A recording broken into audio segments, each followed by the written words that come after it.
J'ai toujours été un grand explorateur au fond de moi. Bien sûr, je ne suis pas comme Indiana Jones, ou bien d'autres encore, qui parcourent le monde ici et là, afin de trouver moult et moult trésors. Non, moi mes trésors sont plus des photos, des événements, ou des scènes inoubliables. Je suis même très fort pour photographier l'instant présent, et afin de pouvoir garder les meilleurs souvenirs envisageables.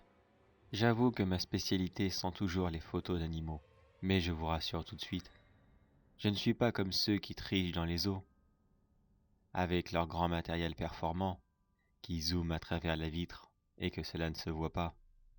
Non, je suis un homme de terrain.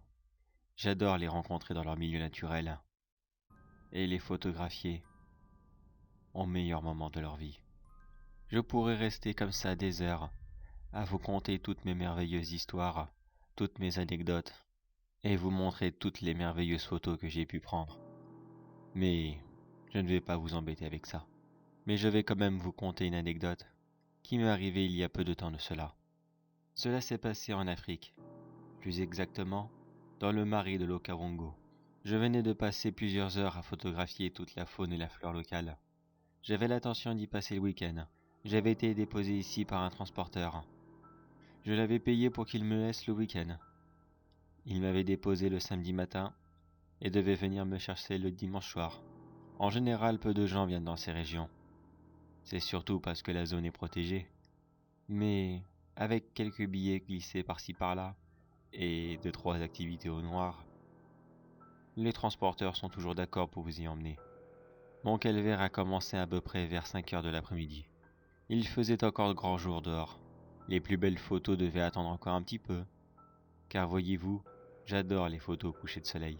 J'avais repéré un groupe d'éléphants non loin de mon campement. Ces gros pachydermes avaient l'intention de barboter dans l'eau pendant certainement plusieurs heures encore.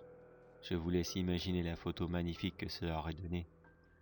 Eux, dans l'eau, avec le coucher du soleil en arrière-fond.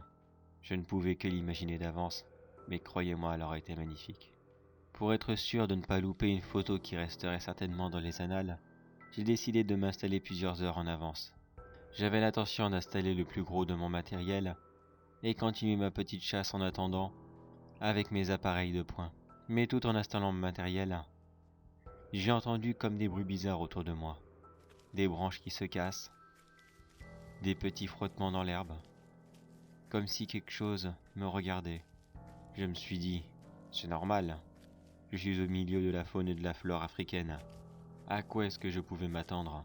Un livreur Uber qui arrive vers moi pour me demander si j'avais besoin d'une course? Voyons, quel idiot je fais. Mais un craquement de trop non loin de moi me fit avoir un craquement. Je me redressa soudainement, et c'est là que je l'ai vu. Il était tapissé dans les hautes herbes. C'était un lion, un mâle, de très grosse taille. Je vous dirais bien que c'était la première fois que j'en voyais un si gros, mais je dois vous avouer que je ne les vois jamais d'aussi près normalement. Gros ou très gros, je n'en avais aucune idée. Tout ce que je sais, c'est qu'il était là, à seulement 5 mètres de moi. Il se dissimulait tant bien que mal dans les hautes herbes. Je pense que pour des animaux comme les gazelles, les antilopes, ou toute autre chose, son camouflage passe inaperçu.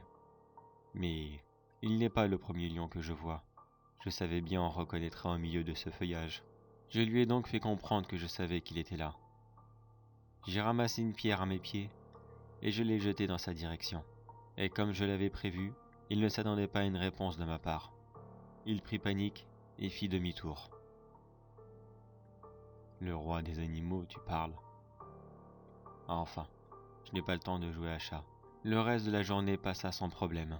Je finis d'installer mon matériel et je pris la plus belle photo de coucher de soleil que je n'avais jamais vue de toute ma vie. Je suis retourné à mon campement, épuisé d'une très grosse journée. J'avais l'intention à la base de faire quelques photos de nuit, mais vu mon état, j'en étais tout simplement incapable. Tant pis, j'essaierai de me lever un peu plus tôt demain. Avec un peu de chance, il fera encore nuit. Peut-être qu'avec un peu de chance, je photographierai quelques réveils d'animaux, ici et là. J'ai donc rangé mon matériel dans mon sac, et je me suis glissé dans mon sac de couchage. Mais la nuit n'a pas été de tout repos.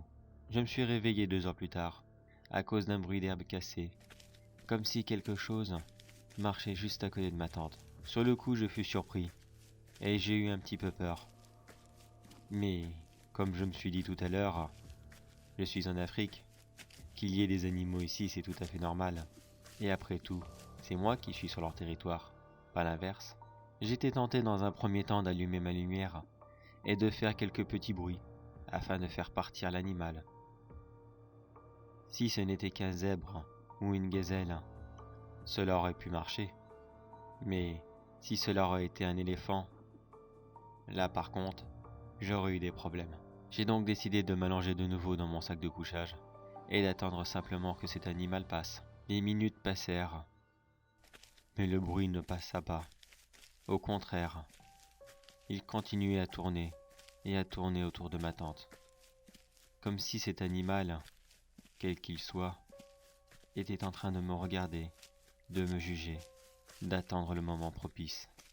Pas de doute possible, c'était un prédateur. Un herbivore n'aurait jamais fait ça. Le bruit s'accéléra, et l'animal, quoi qu'il soit, commença à s'approcher beaucoup plus, jusqu'au moment où je vis une grosse patte se poser sur ma tente. Cette fois-ci, il testait la matière. Il ne chassait plus avec son nez ou ses yeux, probablement pour savoir s'il pouvait déjà attaquer, et même mordre dedans. J'ai donc décidé de réagir. En voyant cette énorme patte posée sur ma tente, et qu'il l'avait à moitié pliée, j'ai pris le premier objet qui me passa sous la main. Pas de chance pour moi, ce n'était que mes chaussures. Enfin, il vaut mieux ça qu'y aller à main nue. J'ai donc tapé sur la patte, afin de le faire partir.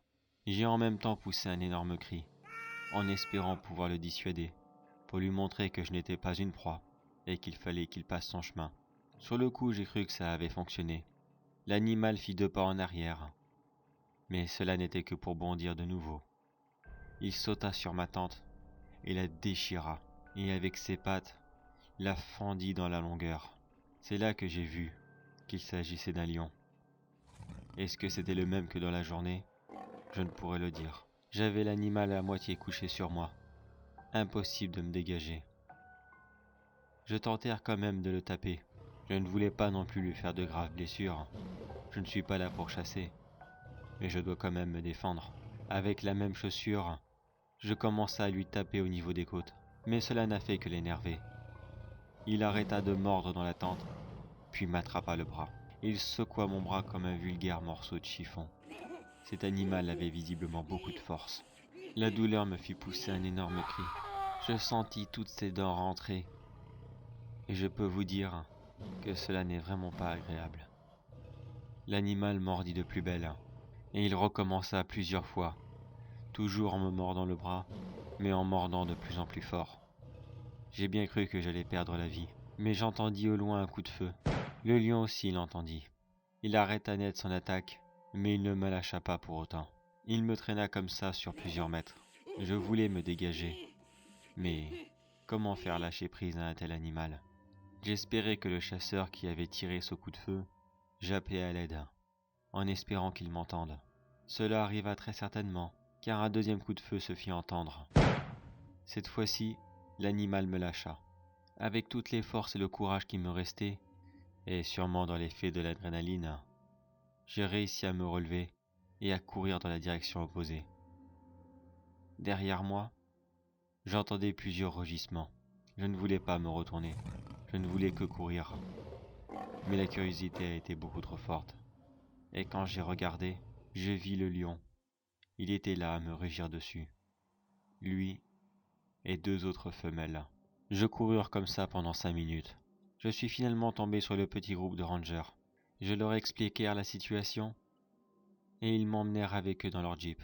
Ce soir-là, je peux vous garantir que j'ai eu énormément peur. Les rangers sont retournés sur place le lendemain. Ils m'ont rapporté ce qu'il restait de mes affaires. Tout était massacré. J'avais donc tout perdu. Ma super journée de photos, la plus belle photo que je n'avais jamais faite. Et en plus, vu que je m'étais trouvé dans une réserve protégée, je me suis pris une bonne amende. Mais cela ne m'a pas écœuré de la photo. Au contraire, j'ai décidé de prendre ma revanche. Comment, me direz-vous? C'est tout simple. Cette famille de lions voulait ma peau, et je les veux sur mon mur. Mais je vous rassure, je ne veux pas de trophées de chasse. Je les veux en très belles photos sur mon mur. Mais j'essaye de me préparer mentalement à y retourner. Mais croyez-moi, cela est très difficile. Surtout quand je vois mon bras, encore couvert par les cicatrices, et quand j'entends encore le cri du lion qui résonnera certainement pour toujours dans ma tête.